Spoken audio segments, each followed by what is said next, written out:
Hello అందరికీ. అందరూ ఎలా ఉన్నారు? యాక్చువల్‌గా ఈ వీడియో లాంగ్ బ్యాక్ పోస్ట్ చేసి ఉండాల్సింది. బట్ నేను వాయిస్ ఓవర్ ఇవ్వడం కొంచెం డిలే అయిందనమాట. నాకప్పుడు కొంచెం థ్రోట్ ఇన్ఫెక్షన్ ఉండింది. ప్లస్ మధ్యలో ఇంకా ఈ రీల్స్ చేసుకోవడము, అవే కాన్సంట్రేషన్ ఎక్కువ ఉండిందనమాట. అందుకనే నేను వాయిస్ ఓవర్ ఇద్దామని చెప్పి పోస్ట్ చేద్దామని చెప్పి వాయిస్ ఓవర్ ఇస్తున్నాను. సో ఇది ఈ స్పెషల్ లంచ్ వచ్చేసి మా ఫ్రెండ్ వాళ్ళ హస్బెండ్ వచ్చిన రోజు అనమాట. అన్న సౌదీ నుంచి వచ్చారు. ఆ రోజు just idli sambar, chicken fry, mutton curry, ఇంకా రైస్, రసము, పెరుగు, బాయిల్డ్ ఎగ్స్. ఇంకా నేను నాన్ వెజ్ తినను కాబట్టి గుమ్మడికాయ తాలింపు, ఆకుకూర పప్పు చేసుకున్నాము. క్యారెట్ పికిల్ ఉండింది. సో మా వాడికైతే ఇడ్లీ కొద్దిగా పెట్టి మటన్ టేస్ట్ చేయమని చెప్పాము. ఇంకా ఆంటీకి కూడా టేస్ట్ చేయమని చెప్పామన్నమాట. చాలా బాగుందని చెప్పారు.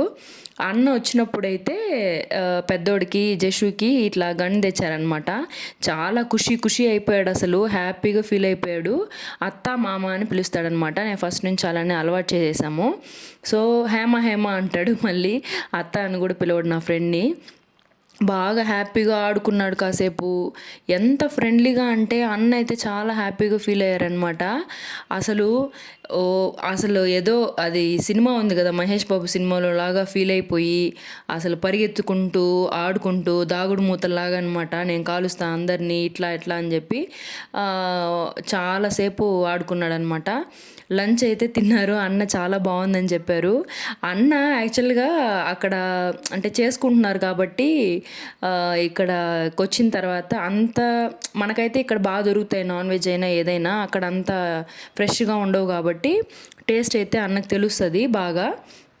ఇంకాసేపు తినేసిన తర్వాత కాసేపు అలా వాక్ చేసుకుంటూ మాట్లాడుకుంటూ కాసేపు టైం స్పెండ్ చేసాము. ఇక్కడ మా చిన్నోడైతే గన్ను వాడికి కావాలని చెప్పి కొట్లాడుతున్నాడు మా పెద్దోడితో. కాసేపు కొంచెం ప్రెస్ తీసుకున్నాక ఇంకా ఈవినింగ్ మేము మాల్కి అయితే వచ్చేసామన్నమాట. మాల్కి రావాలంటే చాలా, అంటే ఈ బెంగళూరు ట్రాఫిక్లో ఎక్కడైనా సరే ఒక ప్లేస్ నుంచి ఇంకొక ప్లేస్కి వెళ్ళాలంటే ఈ ట్రాఫిక్లో బాబోయ్ అసలు చాలా కష్టం అనమాట. మాల్కి అయితే వచ్చాము. మాల్కి వచ్చిన తర్వాత మాకు యాక్చువల్గా రీజన్ ఏంటి అంటే, మాల్కి రావడానికి మెయిన్ రీజను మా ఫ్రెండ్ది కూడా OnePlus ఫోన్ అనమాట. నాది OnePlus ఫోన్. యాక్చువల్గా నాది బ్యాక్ సైడ్ కూడా విరిగింది. ప్లస్ నార్మల్గా ఇష్యూస్ వస్తున్నాయి కదా, సాఫ్ట్వేర్ ఇష్యూస్. పైన గ్రీన్ లైన్ అయితే వచ్చిందనమాట. ఎవరో అంటే ఎప్పటి నుంచో చెప్తున్నారు అది మనీ అయినా ఇస్తారు, లేకపోతే ఓచర్ ఇస్తారు, రీప్లేస్మెంట్ ఉంటుంది అని చెప్పేసి. సరే అని చెప్పేసి వెళ్ళాము. ఇక్కడ దగ్గరలోనే అనమాట మాకు. వెళ్ళాము. కాకపోతే వెళ్ళిన తర్వాత ఏంటంటే అక్కడ టోకన్స్ ఇస్తారంట. మేము అప్పటికప్పుడే రెడీ చేసేస్తారేమో అని అనుకున్నాము. టోకన్స్ అన్నీ ఇచ్చి మాకు ముందర ఒక 10 మెంబర్స్ అయితే ఉన్నారు. టోకన్స్ అన్నీ తీసుకున్న తర్వాత చాలాసేపు వెయిట్ చేసాం. దీనికైతే వాళ్ళు రిసిప్ట్ అట్లా ఏం అడగలేదు. జస్ట్ మన నెంబర్తో రిజిస్టర్ అయ్యి ఉంటే సరిపోతుంది. నా ఫోన్ అయితే OnePlus 9, మా ఫ్రెండ్ది OnePlus 7, 8 అనుకుంటా. తనదైతే మొత్తం ఫార్మాట్ చేసేసి ఇవ్వాలన్నారు. నా ఫోన్ అయినా అంతే. నా జస్ట్ ఫార్మాట్ చేసి తీసుకొని వచ్చామన్నమాట.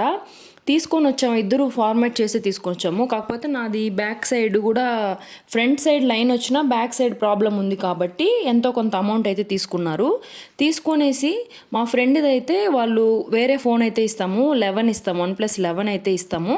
కాకపోతే ఓచరు 35,000 సంథింగ్ 43,000 అయితే అలా ఇస్తాము. ఇంకొక 5,000 యాడ్ చేస్తే మీకు ఆ ఫోన్ వస్తుంది అని చెప్పి 2-3 డేస్లో ఓచర్ అయితే ఇచ్చారు. మొత్తం ఫోన్ అయితే సబ్మిట్ చేసి వచ్చేసామన్నమాట. నాదైతే ఆ రోజు ఈవినింగ్ రెడీ అయిపోయిందని చెప్పారు. ఇంకా మరుసటి రోజు వెళ్ళి మేము తీసుకున్నాము. కానీ అప్పుడు మరుసటి రోజు కూడా కవర్ అయితే రెడీ చేయలేదు, మర్చిపోయినట్టున్నారు వాళ్ళు. మళ్ళీ మేము చెప్పి మళ్ళీ ఒక హాఫ్ అన్ అవర్లో అలా ఇచ్చేసారనమాట. సరేలే ఇంకా వీళ్ళు షాపింగ్ చేయాలని చెప్తే సరే అని వెళ్ళాము. ఇంకా అలానే మేము మా చిన్నోడి బర్త్డే అప్పుడు డ్రెస్సెస్ ఇక్కడే తీసుకున్నాం అనమాట, ఇద్దరికి సేమ్గా ఉండాలని చెప్పి. జస్ట్ వెళ్ళాము. ఇక్కడైతే కొంచెం కాస్ట్ రీజనబుల్గా ఉంటుంది, బాగుంటుంది అని చెప్పారు.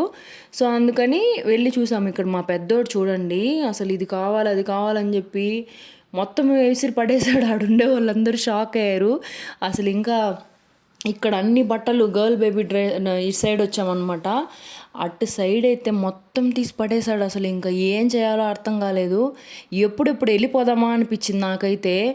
సేమ్ కలర్ డ్రెస్ అయితే 2 తీసుకునేసి ఇంకా త్వరగా వెళ్ళిపోదాము. వీడు ఇక్కడే ఉంటే ఇంకా ఏదంటే అది మొత్తం కింద పడేస్తాడు.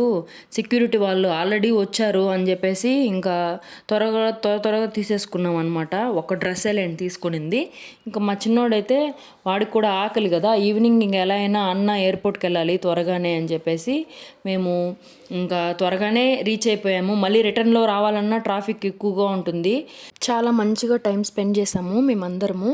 ఆంటీ, అంకుల్ కానీ అంతే పిల్లలు కూడా అసలు చాలా బాగా హ్యాపీగా ఉన్నారనమాట. ఎప్పుడైనా సరే అప్పుడప్పుడు కలిసినా సరే హ్యాపీగా ఉంటే మనసుకు హాయిగా ఉంటుంది. ఎందుకంటే ఈ మధ్యన ప్రేమ అనేది చాలా తగ్గిపోతుంది. ప్రతి ఒక్కరి జీవితంలో కూడా నటన అనేది మొదలైపోతుందనమాట.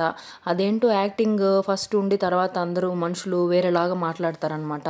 ముందొక మాట వెనకాల ఒక మాట. అలాంటి మనుషులకి ఎంత దూరంగా ఉంటే అంత మంచిదని నా అభిప్రాయం అనమాట. నేను పర్సనల్గా కూడా అదే ఫీల్ అవుతాను. ఎందుకంటే మనం అలాంటి వాళ్ళకి దూరంగా ఉంటే మనం చాలా హ్యాపీగా ఉంటాము. అలాంటి వాళ్ళు మన చుట్టూ పెట్టుకున్నా సరే మనం ఎప్పటికీ హ్యాపీగా ఉండలేమన్నమాట. సో నాకు వీళ్ళు వచ్చినప్పుడైతే చాలా హ్యాపీగా అనిపించింది మనసుకి. అంత ప్రేమగా మాట్లాడారు, అంత మంచిగా అనిపించింది అనమాట. అందరూ చాలా హెల్తీగా ఉండండి, హ్యాపీగా ఉండండి. ఫస్ట్ హెల్తీగా అని ఎందుకు అన్నాను అంటే మనకి బాగున్నప్పుడు అందరూ ఉంటారండి, బాగలేనప్పుడు ఎవ్వరూ సపోర్ట్ ఉండదనమాట. మన కాళ్ళ మీద నిలబడి మన పనులు మనం చేసుకోగలిగేంత హెల్తీగా ఉండాలి ఎప్పుడైనా సరే. ఇది మనకి ఏజ్ పెరుగుతూనే ఉంటుంది, మన ఏజ్ అనేది తగ్గదు అనమాట. మా ఫ్రెండ్ అయితే హాయ్ చెప్పింది, బాయ్ చెప్పేసింది మీ అందరికీ కూడా. అన్న కూడా స్టార్ట్ అయిపోయారనమాట ఎయిర్పోర్ట్కి. మీ అందరికీ బాయ్ చెప్పారు. మీకు అందరికీ వీడియోస్ కానీ నచ్చితే షార్ట్స్ అయినా లాంగ్ వీడియోస్ అయినా ఖచ్చితంగా లైక్ చేయండి. ఎందుకంటే చాలామందికి రీచ్ అవుతుందన్నమాట లైక్ చేస్తే. సో దట్ మన యూట్యూబ్ ఫ్యామిలీ అనేది పెద్దదవుతుంది. అంతే ఈ వీడియో. Bye bye.